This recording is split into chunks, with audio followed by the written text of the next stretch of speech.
It's Stan Veit's History of the Personal Computer. From Altair to IBM, A History of the PC Revolution. By Stan Veit, Editor-in-Chief Emeritus, Computer Shopper.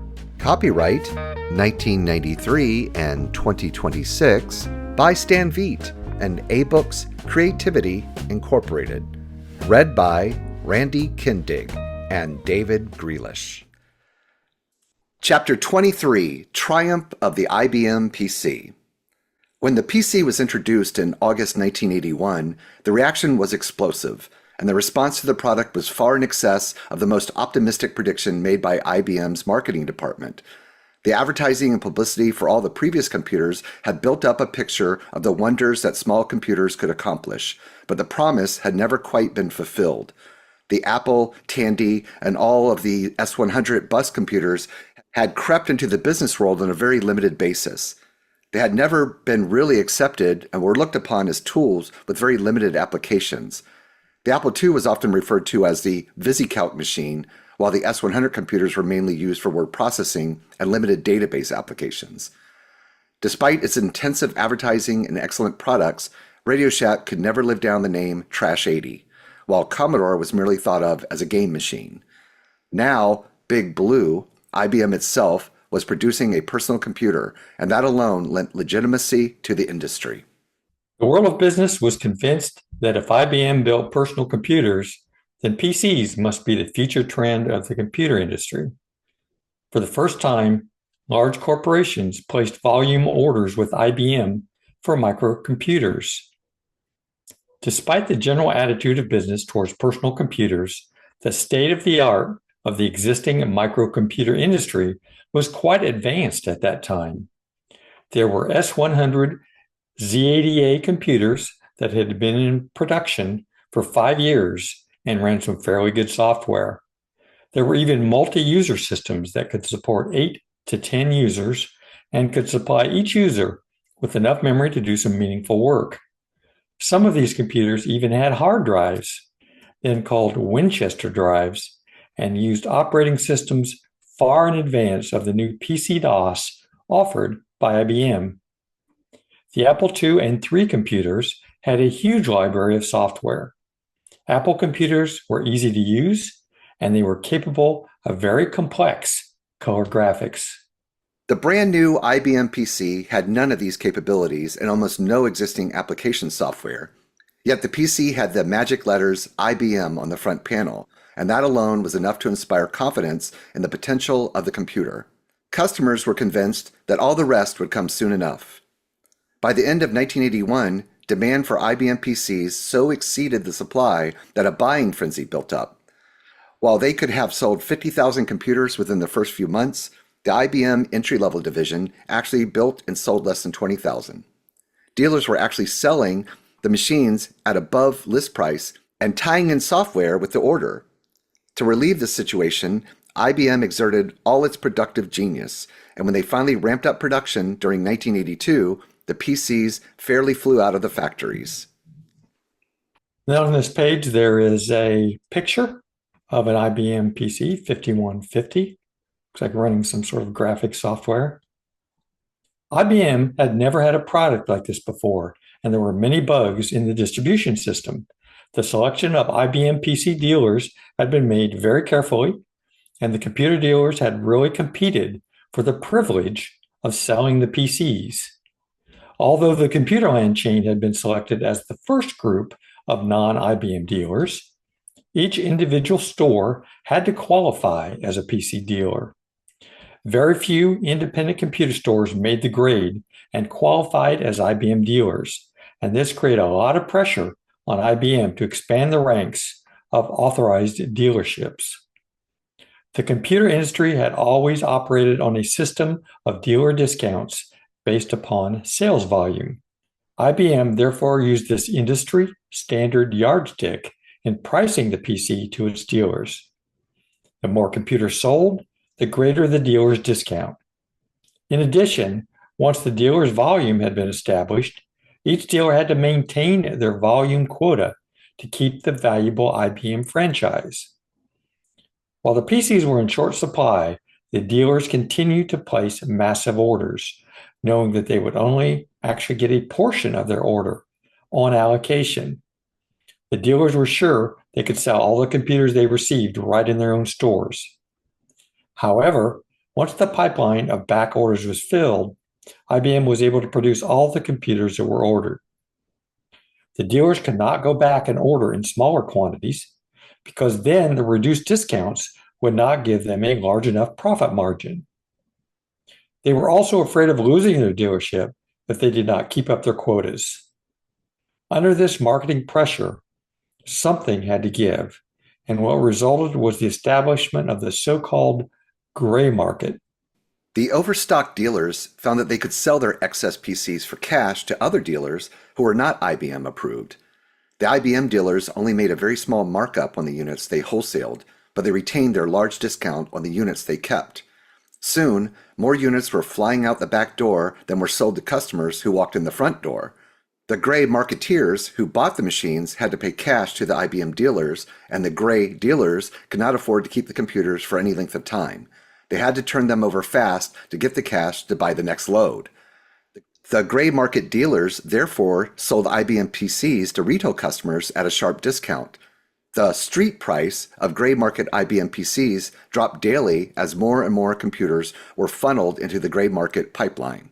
Soon, even the authorized IBM dealers were discounting the computers they kept for sale in their own stores.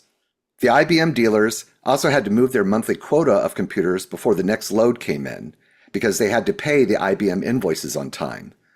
The authorized dealers complained bitterly to IBM about the gray market and its effect on their business, but IBM seemed not to hear their complaints. The factories were turning out thousands of machines, and they were all selling at the established factory price. IBM did not want to cut the flow no matter who was selling the machines at retail. It was claimed that IBM itself was creating the gray market since they derived the greatest benefit from it. There were other problems created by the gray market that were not so obvious at first. The computers were supposed to be serviced and maintained by the authorized IBM dealers. Naturally, these dealers refused to service the gray market machines, and the owners of these machines then called IBM looking for help. No matter where they had bought their computer, the retail customer saw the IBM logo on the front panel, and that meant their problems were IBM's responsibility. IBM finally had to respond to this demand for help by establishing a toll-free telephone number. However, the helpline was immediately swamped, and the callers could not get through. Demand always creates supply, and while the IBM dealers were selling fewer computers, because of the gray market, they expanded their service business. They did take repair work on gray market computers at a price, charging stiff fees for their work. The IBM PC was so constructed that most repair could be accomplished by simple parts replacement. Within a short time, third-party parts such as power supplies and expansion boards appeared on the market and helped create the huge IBM PC peripheral and expansion board market. As the population of PCs increased, so did the supply of application software. Although the first PCs had to rely on the use of the baby blue Z80 CPU board and CP/M software, the software publishers rushed to convert popular application programs to run under PC-DOS on the IBM PC. The biggest demand was for a spreadsheet that could take advantage of the potential of the PC. A version of VisiCalc, the pioneer spreadsheet, had been introduced with the first IBM PC, but it provided no advantage over the Apple versions. Although the VisiCalc company worked frantically to develop an advanced system, it never came out. Meanwhile, Mitch Kapor, who had developed a graphics program to complement VisiCalc, formed a new company and developed an advanced spreadsheet capable of incorporating text and graphics. He called his system Lotus 123, and it quickly dominated the PC spreadsheet market, becoming the most widely used PC program. VisiCalc disappeared from the market. In the database category, Ashton Tate adapted its DBase 2 program to the PC as DBase 3 and retained its dominance of that branch of the software industry. The first word processor supplied with the PC was EasyWriter, which was inferior to such standards as WordStar used on CP/M machines. The market for PC word processors remained wide open to competition until very recently, when WordPerfect and Microsoft Word seemed to dominate the field. Other types of software for the PC proliferated, creating the huge and varied industry we have today. Microsoft took advantage of the multitude of gray market PCs to sell its own version of the PC operating system. It had sold IBM the non-exclusive rights to use the system with the expectation of also selling it to non-compatible 16-bit computers. Indeed, Microsoft did sell its operating system for use on such machines as the Victor, the Texas Instruments Professional, and the DEC Rainbow, all of which attempted to compete with IBM PC. The IBM version of the operating system was called PC-DOS, and the Microsoft version was called MS-DOS. Actually, there was very little difference between them. The differences were in the basic input-output system, BIOS, which was the link between the computer and the operating system, and was necessary for the operation of the system. Microsoft did not sell a BIOS or license one with their operating system. Each computer had to provide their own BIOS, and it could not be a copy of IBM's BIOS, which was provided in a read-only memory, ROM, chip, and was proprietary and protected under copyright laws. The gray market IBM PCs did have the IBM BIOS chips and could run under Microsoft's MS-DOS version of the operating system. The clones which came later needed a non-copying BIOS to avoid legal action by IBM. Several early clone manufacturers, including Columbia Computer Company, were successfully sued by IBM for copying their BIOS. A software company called Phoenix, which had been a division of the ill-fated Technical Design Labs, was the first to develop a legal MS-DOS BIOS that did not infringe on IBM's copyrights. They did this by a process known as reverse engineering. To reverse engineer a software system, the programmers are given the results to be achieved, but they do not know what they are working on. As they program, their results are taken away and examined by another group, who compares the code to the code of the product being reverse engineered. If there is any similarity, the code is returned to the programmers with instructions only to do it another way. By this slow process, a complete system to accomplish a software goal can be developed in such a way that it is completely non-infringing. Another difference between PC-DOS and MS-DOS was in the BASIC language. IBM provided a version of cassette BASIC in their BIOS chip. This was a non-disk version which could not be saved on a floppy disk. The disk-based PC-DOS added the parts of the language that enabled disk operation. This was called BASIC A, and it would not work with a non-IBM computer. When a user with a clone called BASIC A, it crashed the system. Microsoft sold a complete BASIC disk-based program called GW BASIC, GWiz BASIC, for use with its MS-DOS operating system. Functionally, it was identical to BASIC A. The IBM XT computer. The first IBM PCs were equipped with either 1 or 2 floppy disks, giving them either 160K or 320K bytes of storage. Later, the capacity was increased to 360K or 720K of storage by advances in the operating system. Meanwhile, the Winchester hard disk technology of the industry had been improving. Where formerly hard disks were large platters 14 inches in diameter and then 8 inches in diameter, now units as small as 5¼ inches could store as much as 5, 10, or even 20 megabytes of data. Independent manufacturers started to provide such units for the IBM PCs, although PC-DOS version 1 did not support hard disks. They got around this problem by starting the system with a floppy disk and then loading a hard disk driver program. IBM and Microsoft each quickly realized the value of hard disk support for the IBM PC computers, and IBM developed the IBM XT computer, which had 1 or 2 floppy disks of 360K capacity each, plus a 10 megabyte hard disk. In addition, the IBM XT had an optional color graphics adapter, optional IBM color display monitor, and an optional internal communications modem. Microsoft provided an advanced version of the operating system, which allowed the computer to initialize from the hard disk without the use of a floppy system disk.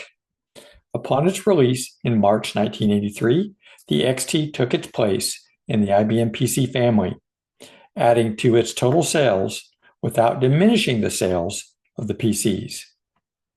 There's a couple interesting things here that jumped out at me. I don't think I have ever heard it called an MS-DOS compatible BIOS, right? I've always ever heard of IBM compatible BIOS, which, is that sort of a misnomer in the book, or because obviously MS-DOS worked on any of it. MS-DOS needed the IBM compatible BIOS, right? Right. Yeah. So no, that's a good point. I don't think you refer to that properly. Oh, and also, I don't know if I'd ever heard of, I guess it makes sense. I don't know if I had really heard about illegal copies of IBM's BIOS in some machines. I guess that was happening. That just would make sense. Yeah, I think that that started happening, and then it kind of scared everybody off, and that's when they realized, they were going to have to figure out some way to duplicate the functionality of the system without infringing. Which brings me to a point. Have you ever seen the movie *Halt, Catch Fire*? I've only seen parts of it. It was like a series, right? It was. It was like a multi-season, yeah. Sort of loosely based on Compact's history. Was that right? Yeah. It was. So the first season was about making an IBM compatible BIOS that wouldn't infringe, and then making an IBM compatible machine out of it. And it's really good. It's really interesting. I have to check it out. I know that Lonnie Mims, I'm almost certain he loaned them some computers for their production. So I believe they made that in the Atlanta area, or at least they came to him for some of the computers. Oh, really? I think I believe so. Yeah, that. They used. Huh. So if I'm guessing that series came out 2016, 17, something like that, maybe about 10 years ago. I don't recall. Yeah, it's been a while. But it mentions Columbia, and I've certainly heard of them. That'd be interesting to see one of those systems. Next time, if I ever encounter one, I'll really want to look at it now. If it had an illegally copied BIOS. And actually, on floppy days, I had an interview. I almost had forgotten about this, from a gentleman named Eric Enga, who had worked for Phoenix when they were doing the IBM compatible BIOS. So make sure you update those system notes, and I'll put them in here. I'll get that link in the show notes here. Let's see. You have a 5-part interview series with Jim Leonard. It looks like about the 5150. Yeah, Jim is a very smart, very detailed guy, considered an expert on the IBM PC, and we go into great detail about every part of the IBM PC. Oh, let's see. Another thing I was going to mention. So these are in the show notes, of course, your 5-part interview, and you're going to add about Eric Eng. Is that what you said? Eng? Enga, I think it was pronounced. And of course, we'll put a link to about Halt and Catch Fire, because we added that. I put a link to IBM has a little write-up on their site about their computer, so I put that link.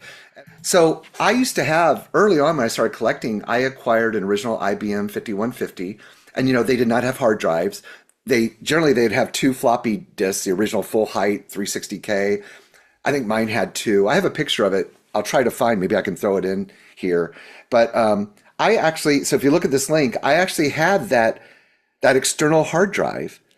So the case looked just like the IBM PC itself, but all it was an expansion unit, and it had a big Winchester 10 megabyte hard drive in it. And I had that for a long time, and it was obviously really bulky, this double high IBM. Man, I wish I still had that, because that's got to be super rare now. But it had the thickest cable, like I ever seen, to connect that to the back of the PC itself. But that's how you had to connect a hard drive early on. And but I'll find a picture of it. So it's called the 5161 expansion unit. I don't think I've ever seen one of those. Yeah, and That's I was cool. like, that's got to be pretty darn worth a lot of money. What'd I do with it? You know what I think happened? I believe it stopped working, and I didn't really have the Oh, capability to fix it. And but I put another link in here, so we have your interviews and some other things we talked about. But I put a link to just a Wikipedia article about the Zenith Minisport. And this is a cool little computer, not that notable other than it used a 2-inch floppy disk, but I always thought it was really cool. The reason I put that in there because the chapter talks about Lotus 123, which became the killer app for the IBM PC, like VisiCalc was the killer app for the Apple II. And then it mentioned mhm. about DBase 3. So when I was in Germany in like 92 or whatever in the army, I went back to college a little bit and I took two computing classes, and one was Lotus 123, and the other one was DBase 3. And I was a Mac user, so I bought one of these new old stock on clearance I saw on Computer Shopper for like $400, and I did all my work on that. And it came with oh my gosh, it came with a really great file transfer system built into it because they had a 2-inch floppy disk, right? So you couldn't just take a floppy out, stick it in a normal computer. And I was able to, and it came with a cable. What was that real common software that was really common for file transfer? Do you remember? It's a pretty common one. I can't think of what. Oh, let's see if it mentions it in here. In any case, it was built in the ROM, the software, and you could take a cable and put it on its parallel port. And then in the computer lab at the college, I could plug into the computer. Now, this is 1992. There's not a lot of security going on. So I could plug it into the computer in the computer lab, and then it would send the transfer software over to that computer. And then I could transfer my files over to it, put it on 3.6 on a regular 5 1/4, and then turn in my assignment. And I Mm, thought that was like amazing. that's cool. Yeah, So that you blew say my it mind that used you could do that. Huh? you say it used 2-inch floppies? I've Yeah, never use a heard of a Fujitsu 2-inch 2-inch backup. floppy disk. And I have a couple of these somewhere still. I saved a few of them. So, Huh.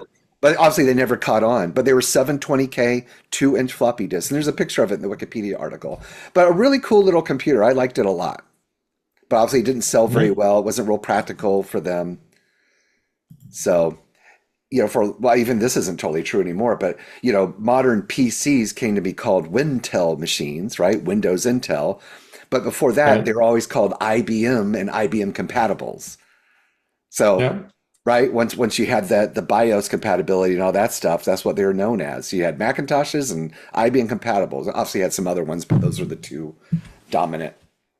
I mean, this was the machine that killed everything else except Apple. Yeah, and it almost killed Apple. Almost killed Apple. Yeah, Yeah, I think at exactly. its weakest, the Mac was only maybe, I think it fell as far as like 5% of the market, maybe 6%, something like that at one point. Hmm. Which is hard Yeah. to believe now with the dominance of Apple, isn't it? It's crazy to even Yeah. think of, but And one of the most valuable companies in the world. Yeah, it's crazy. yeah. What's even crazier, we don't want to get off track here, but I haven't looked recently, but I believe, Microsoft and Apple, they've gone back and forth. And so who would have thought Microsoft could have become like one of the most valuable and beat Apple at different times? That's hard to believe, right? Yeah. So next chapter is 24, and it's the IBM PC Junior. Do you have either of any IBMs in your collections? I have a I have a PC Junior Oh, with all the sidecars and that sort of thing, which we'll oh talk yeah. about All right. next show. And Okay. I have the 5150 I have though actually belongs to the Midwest Computer Museum, which I'm a officer on the board. So it's not actually mine, but I do have one here in the original box that was Wow. donated by a gentleman. Are you working on it or something or what? No, it works. It actually works. I just don't have room to put it out anywhere. And the museum doesn't either. So, So I think that does it for this time. But before we go, yeah, we're recording this on July 15th, and I should be able to get it edited and out there pretty quickly. But so you told me before we started, so you're going to be going to the Vintage Computer Festival West, which is at the end of this month. And actually, it's happening at the same time as the Vintage Computer Festival Southeast, which I'll be at. yeah. Yep. So they're the same weekend. So you'll be at West, I'll be at East. And Yep. Southeast. I'm sorry, Southeast. East is in New Jersey. Southeast. Yeah, that happened already yeah. this year. But that's exciting. Are you exhibiting Yeah. there? Or just I'm not exhibiting. I am talk a little bit about traveling that. there real quick. so there's going to be an exciting announcement about Apple I replicas there, and I'm there to kind of meet some of the people that I've interviewed on the podcast before and that are involved in the Apple I replica work that's going on. So kind of excited about that. Should be fun. And Randy isn't mentioning it, but I don't think it's a spoiler, so I'm going to mention it's with Paul Terrell. So who ran the Byte Shop? So he's doing this special promotion with Apple Ones. That's very exciting, and you've interviewed him, of course. So that's wow. Many times. Here it is, 50 years later. That's pretty neat. Yeah. And I was just going to attend VCF Southeast, but now I'm exhibiting. So I'm going to have a table, and I'm going to have two Apple Lisas, functioning Apple Lisas, two. Nice. Yeah. And then I'll have a laptop running the Lisa GUI simulation, a laptop or my little mini right here, running the Lisa M emulator. And then, of course, the brand new Lisa FPGA. Going to be running that too, which I haven't had a chance to really play with yet. But very excited. Yeah. I don't know if I'm going to come back with an Apple I replica or not. I don't know if they're far enough along yet, but I am. Oh, but you're going to get one, right? You kind of got to get one. You got it. Yeah. You're kind of obligated, aren't you? Yeah, I kind of feel like I am. I mean, I absolutely wanted this anyway, but I felt like come on, I'm the Lisa guy. Sure. Right? And I interviewed Alex, so I had to have one. All right. Well, great show, man. Talk to you again soon. All right. Thanks. Thanks everybody for listening.